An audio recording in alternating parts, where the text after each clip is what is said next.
કૃષ્ણ બાળ મિત્રો, નીલમાધવ સ્કૂલમાં તમારું સ્વાગત છે। આજે આપણે ધોરણ 3 વિષય ગણિત એમાં આઈબુકમાં પ્રકરણ નંબર 2 સંખ્યાની ગમ્મત ભણી રહ્યા છીએ। આગળના વિડીયોમાં બાળ મિત્રો આપણે 32 પ્રશ્નો સુધી ભણ્યા। આજે આપણે 33મા પ્રશ્નથી શરૂઆત કરવાની છે। તો બધા બાળ મિત્રો મારી સાથે પ્રશ્ન નંબર 33 કાઢશે આઈબુકનો। તેમાં આપણને કીધું છે નીચે કેટલીક વસ્તુઓની સંખ્યા આપેલી છે, હવે તે વસ્તુઓને સમાવવા 100 100ના 10 10ના અને 1 1ના કેટલા પડીકા બનશે તે કોષ્ટકમાં લખો એવું આપણને કીધું છે। નોંધ આપી છે 1 1ના પડીકાને આપણે છૂટક સંખ્યા કહીશું। તો અહીંયા આપણને બાળ મિત્રો સંખ્યા આપી છે 214। 100ના પેકેટ એટલે 100ના સ્થાનમાં છે તે લખવાનું છે, 10ના પેકેટ એટલે દશકના સ્થાનમાં છે તે, અને છૂટક વસ્તુ છે એકમના સ્થાનમાં છે તે આપણે લખવાનું છે। તો ચલો બાળ મિત્રો આપણે લખીશું। ત્યાર પછી બીજી સંખ્યા આપી છે 408। તો એકમના સ્થાનમાં 8 છે તો એ 8 અહીંયા લખીશું, દશકના સ્થાનમાં 0 છે અને 100ના સ્થાનમાં 4 છે તો અહીંયા લખીશું। ચલો લખો બાળ મિત્રો। ત્યાર પછી છે 570। એકમના સ્થાનમાં શું છે 0, દશકના સ્થાનમાં 7 અને 100ના સ્થાનમાં 5 તો એમાં લખ્યું 5। ચલો બાળ મિત્રો ત્યાર પછી છે 319। ચલો એકમના સ્થાનમાં 9, દશકના સ્થાનમાં 1 અને 100ના સ્થાનમાં 3 ચલો લખ્યું બાળ મિત્રો। ત્યાર પછી આપણે આવ્યા છીએ 319। ચલો એકમના સ્થાનમાં 9, દશકના સ્થાનમાં 1 અને 100ના સ્થાનમાં 3। ત્યાર પછી છે 916। તો એકમના સ્થાનમાં 6, દશકના સ્થાનમાં 1 અને 100ના સ્થાનમાં 9। ચલો લખો છો ને બાળ મિત્રો મારી સાથે? સરસ, તમને પણ આ આવડશે। ચલો એકમના સ્થાનમાં શું છે 5, દશકના સ્થાનમાં 5 અને 100ના સ્થાનમાં પણ 5। ચલો લખ્યું બાળ મિત્રો। ત્યાર પછી છે 606।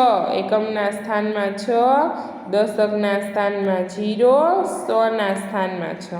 ત્યાર પછી છે 701। એકમના સ્થાનમાં 1, દશકના સ્થાનમાં 0 અને 100ના સ્થાનમાં 7। ચલો આવડ્યું બાળ મિત્રો? ત્યાર પછી આવ્યા આપણે 800। તો એકમના સ્થાનમાં 0, દશકના સ્થાનમાં 0 અને 100ના સ્થાનમાં 8। પછી છે 90। એકમના સ્થાનમાં 0, દશકના સ્થાનમાં 9 અને 100ના સ્થાનમાં 0 છે એટલે 0 લખવાનો। આવડે બાળ મિત્રો તમને? ત્યાર પછી 34મો પ્રશ્ન છે, એમાં આપણને એવું કીધું છે કે જો દુકાનદાર માત્ર 100 રૂપિયાની, 10 રૂપિયાની નોટો અને 1 રૂપિયાનો સિક્કો જ લેતો હોય અને તમે નીચે આપેલી કિંમત વસ્તુ ખરીદો તો તમારે તેને કઈ નોટ સિક્કા કેટલી સંખ્યામાં આપવા પડે તે લખો। ચલો પહેલું આપ્યું છે 353। તો 353 રૂપિયા ચૂકવવા માટે 100 100ની 3 નોટ આપી, 10 10ની 5 આપી ને રૂપિયાના 3 સિક્કા આપ્યા। હવે બીજું આપણને આપ્યું છે 505। તો તેમાં આપણે બાળ મિત્રો લખીશું 505માં તો 100 100ની 5 નોટ આપીશું, પછી 10ની નોટ નહીં આપીએ કેમ કે 500 આપણે આપી દઈએ એટલે એમાં 0 લખવાના, રૂપિયાના 5 સિક્કા આપીશું એટલે ત્યાં 5 આવશે। ત્યાર પછી છે 550। તો 5 નોટ 100 100ની આપીશું, 10ની નોટ છે તે 5 આપીશું, 100ની નોટ 5 આપીશું, 10ની નોટે 5 આપીશું અને અહીંયા 0 આવશે કેમ કે રૂપિયાના સિક્કા આપવાના નથી। ત્યાર પછી છે 55। તો ખાલી આપણે 55 રૂપિયા આપવાના છે તો 100ની નોટ નહીં આપીએ, 0 આપીશું, 10ની નોટ 5 આપીશું ત્યારે 50 રૂપિયા થશે અને બીજા ઉપરના 5 એટલે રૂપિયાના 5 સિક્કા આપશું એટલે 55 થઈ ગયા બાળ મિત્રો। તો હા, ત્યાર પછી છે 424, તો 100 ની 4 નોટ આપીશું, 10 ની 2 નોટ આપીશું, રૂપિયાના 4 સિક્કા આપીશું, ત્યારે 424 રૂપિયા થશે। ત્યાર પછી છે 442 રૂપિયા, તો એમાં 100 ની 4 નોટ આપીશું, 10 ની 4 ને રૂપિયાના 2 સિક્કા, એટલે 442 થાય। ત્યાર પછી છે 244, તો 100 ની 2 નોટો આપીશું, 10 ની 4 નોટો અને રૂપિયાના 4 સિક્કા, ત્યારે થાય 244। ત્યારબાદ છે 900 રૂપિયા, તો 900 રૂપિયામાં 100 ની 9 નોટ આપી દઈશું એટલે 900 રૂપિયા થઈ જશે। અહીંયા બંનેમાં 0 આવશે, બરાબર। 10 ની નોટ ને રૂપિયાના સિક્કા આપવાની કંઈ જરૂર નથી, ડાયરેક્ટ આપણે 9 નોટ આપી દઈશું 100 ની, એટલે 900 રૂપિયા થઈ જશે। ચલો, આવડે બાળ મિત્રો તમને? સરસ। હવે ત્યાર પછીનું પેજ આપણે કાઢવાનું છે, એના પછીનો પ્રશ્ન નંબર 35 કે આ કેટલા છે? તો બાળ મિત્રો આપણને એમાં નોટો દોરીને આપી છે ને, આપણે સામે રૂપિયા લખવાના છે કે કેટલા રૂપિયા છે, બરોબર છે। તો કેટલાની કઈ નોટ આપી છે એ તમારે જોવાની છે। ચલો જોવો તો જો એક 500 ની નોટ છે, જો આ અહીંયા રહી એક 500 ની નોટ, બીજી એક 100 ની નોટ એટલે 600 રૂપિયા, 600 ને એક 50 ની નોટ એટલે 650, 660, 670 ને બીજા 5 રૂપિયા એટલે 675 રૂપિયા થશે। ચલો લખો બાળ મિત્રો, 675 રૂપિયા। ચલો, ત્યાર પછી આપણને 10 ના જૂથ આપેલા છે સળીઓના, તો એક જૂથ એટલે 10, 20, 30, 40 અને 2 છૂટી છે એટલે 41 ને 42, તો અહીંયા લખવાનું છે 42 સળીઓ। ચલો લખો બાળ મિત્રો। ચલો, ત્યાર પછી છે ત્રીજું, ચોરસ ખાના આપેલા છે, એક આ ચોરસ ખાના બરાબર 100 થાય, બીજા એટલે 200, પછી 200 આ 10નું છે એટલે 210, 211 ને 212, તો અહીંયા જવાબમાં આવશે 212 બ્લોક। આખું એક બ્લોક છે ચોરસનું, એ 100નું છે, 100 અને 100 200 ને આ 10 એટલે 210 ને બીજા 2 છૂટા એટલે 212 બ્લોક થશે। ચલો, આવડે બાળ મિત્રો? ત્યાર પછી છે પ્રશ્ન નંબર 36, જો ત્રિકોણ છે ને એ છે ને 100 દર્શાવે છે, અને ચોરસ છે ને એ 10 દર્શાવે છે, અને ગોળ છે ને એ 1 દર્શાવે છે, એટલે એવું આપણે ગણવાનું છે। ચલો, 100, 200, 300, 400, 4 ત્રિકોણ છે એટલે 400 રૂપિયા એ, પછી ચોરસ છે 10 દર્શાવે છે એટલે 410, 420, 430, 30 પછી 31, 32, 33, 34 ને 35, તો એમાં જવાબ આવશે 435। ચલો લખો બાળ મિત્રો। ત્યાર પછી બીજા નંબરમાં 2 ત્રિકોણ આપેલા છે, એટલે એક ત્રિકોણ માટે 100 ગણવાનું છે, તો 2 ત્રિકોણ છે બાળ મિત્રો એટલે 200, પછી ચોરસ માટે 10 ગણવાના છે એટલે 210, 220, 230, 240, 250, 50 પછી 51 ને 52, તો ત્યાં જવાબ આવશે 252। ચલો લખો બાળ મિત્રો। ત્યાર પછી છે ત્રીજા નંબરનું,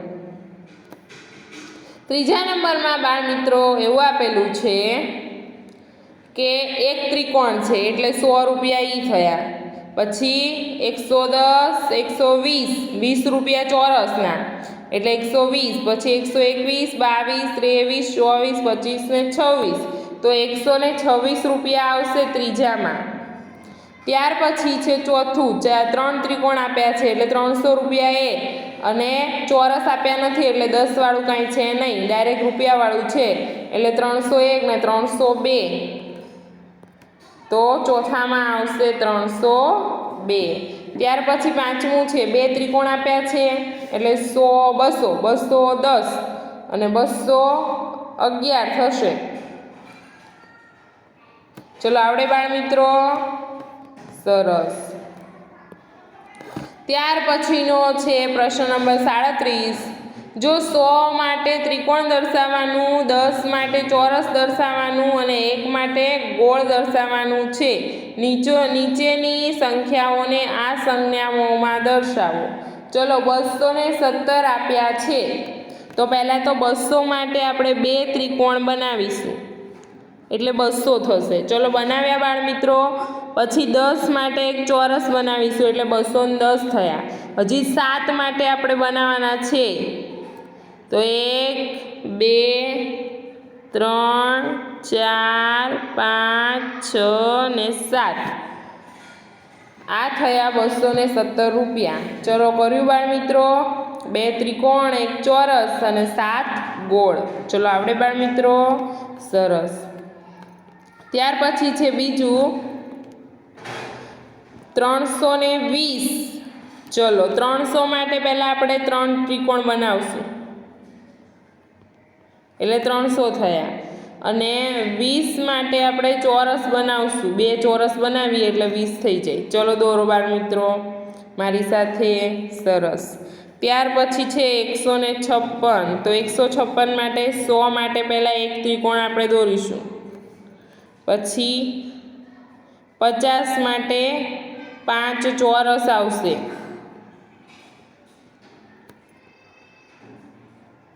અને 6 માટે 6 ગોળ આવશે, 1 2 3 4 5 ને 6 ગોળ કરવાના છે। ચલો ત્યાર પછી છે 478। 400 માટે 4 ત્રિકોણ લેવાના, પછી 70 માટે 7 ચોરસ,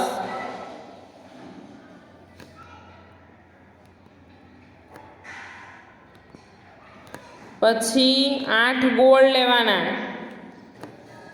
1 2 3 4 5 6 7 ને 8 આ બધું ઉપરની લીટીમાં ચોથા નંબરમાં આવવું જોઈએ। ત્યાર પછી છે 606। 600 માટે 6 ત્રિકોણ આવશે, ચલો 600 રૂપિયા થયા। પછી ડાયરેક્ટ 6 રૂપિયા લેવાના છે એટલે 6 ગોળ આવશે। ચલો આવડે બાળ મિત્રો? સરસ। હવે ત્યાર પછીનો છે પ્રશ્ન નંબર 38।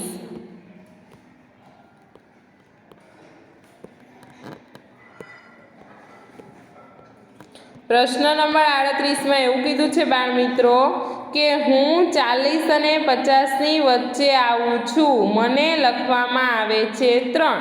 40 અને 50ની વચ્ચે આવે અને લખવામાં 3 આવે છે, તો બાળ મિત્રો જો 45નો આવે કેમ કે એમાં 5 આવે છે, 40 અને 50ની વચ્ચે 34 નો આવે ને 33 નો આવે, તો વધ્યું શું? 43। તો જવાબ આવશે ડી 43। ત્યાર પછી છે મને લખવામાં 9 આવે છે, હું 90થી સૌથી નજીક છું, બોલો હું કોણ? મને લખવામાં 9 આવે છે અને 90ની નજીક છું સૌથી, અને બોલો હું કોણ? તો એમાં આવશે બાળ મિત્રો 89 બી। ત્યાર પછી છે 40મું 10-10ની 10 નોટો ભેગી કરીએ તો ખાલી જગ્યા બને, તો 10-10ની 10 નોટો ભેગી કરીએ તો 100 રૂપિયા થાય। કેટલા થાય બાળ મિત્રો? 100 રૂપિયા। તો એમાં આવશે બી। ત્યાર પછી 41મું છે સદી અને અડધી સદી। સદી અને અડધી સદી એટલે થાય 150। 1 સદી એટલે 100 અને અડધી એટલે 50, એટલે એમાં આવશે બી। ત્યાર પછી છે 42મું પછી ક્રિકેટર છગ્ગો મારે તો તેના બરાબર 100 રન થાય, તો 94 રન હોય અને પછી છગ્ગો મારે તો 100 રન થાય, તો એમાં આવશે એ 94। ત્યાર પછી છે 43મું 10થી શરૂ કરીને 10-10 કૂદકા મારો તો મારા સુધી પહોંચતા 7 કૂદકા મારવા પડે, તો એમાં આવશે સી। એમાં આવશે સી। 10થી શરૂ કરવાના અને બીજા 10 કૂદકા 10 10ના કૂદકા મારવાના અને 7 મારવાના એટલે 80 ઉપર આવીને ઊભા રહેશે એટલે એમાં આવશે બી નહીં સી જવાબ આવશે એમાં 80 સી જવાબ આવશે ત્યાર પછી છે 44મું સમજીને ખાલી જગ્યામાં ગ્રેટર ધેન લેસ ધેન મૂકો તો 9 + 1 બરાબર 10 તો આ બાજુ 10 છે ને આ બાજુ 9 છે તો મોટી સંખ્યા હોય એ બાજુ 2 પાખડા લઈ જવાના તો અહીંયા આવશે ગ્રેટર ધેન ત્યાર પછી બીજું છે 100 + 7 એટલે 107 તો આ બાજુ 107 છે ને આ બાજુ 100 છે તો એ બાજુ મોટી સંખ્યા છે એટલે એ બાજુ 2 પાખડા આવશે ત્યાર પછી છે ત્રીજું 73 ને આ બાજુ છે 69 તો 73 મોટા કહેવાય તો એ બાજુ આવશે ગ્રેટર ધેન ત્યાર પછી છે 45 - 3 એટલે 42 તો 42 આ બાજુ નાની સંખ્યા છે ને આ બાજુ 45 મોટી છે મોટી સંખ્યા સાઈડ 2 પાખડા કરવાના ત્યાર પછી છે 125 - 5 એટલે 120 આ બાજુ 120 છે આ બાજુ 125 છે તો મોટી સંખ્યા બાજુ 2 પાખડા કરવાના એટલે લેસ ધેન આવશે ત્યાર પછી છે 605 - 105 એટલે બરાબર 500 આ બાજુ 500 છે આ બાજુ 605 છે તો 2 પાખડા મોટી સંખ્યા હોય એ બાજુ કરવાના ચલો ત્યાર પછીનો પ્રશ્ન છે પ્રશ્ન 45 ખાલી જગ્યામાં લેસ ધેન ગ્રેટર ધેન મૂકો મોટી સંખ્યા હોય એ બાજુ 2 પાખડા લઈ જવાના અહીંયા 125 છે અહીંયા 123 છે તો આમ આવશે પછી અહીંયા 237 છે 345 છે તો આમ આવશે લેસ ધેન અહીંયા આવશે લેસ ધેન અહીંયા આવશે ગ્રેટર ધેન અહીંયા આવશે લેસ ધેન અહીંયા પણ આવશે લેસ ધેન મોટી સંખ્યા હોય એ બાજુ 2 પાખડા લઈ જવાના એટલું યાદ રાખવાનું એટલે તમને આવડી જાય અહીંયા આપણું પ્રકરણ નંબર 2 સંખ્યાની ગમત આઈ બુકમાં પૂરું થયું છે હવે પછીના વિડીયોમાં આપણે પ્રકરણ 3ની શરૂઆત કરીશું જય શ્રી કૃષ્ણ બાળ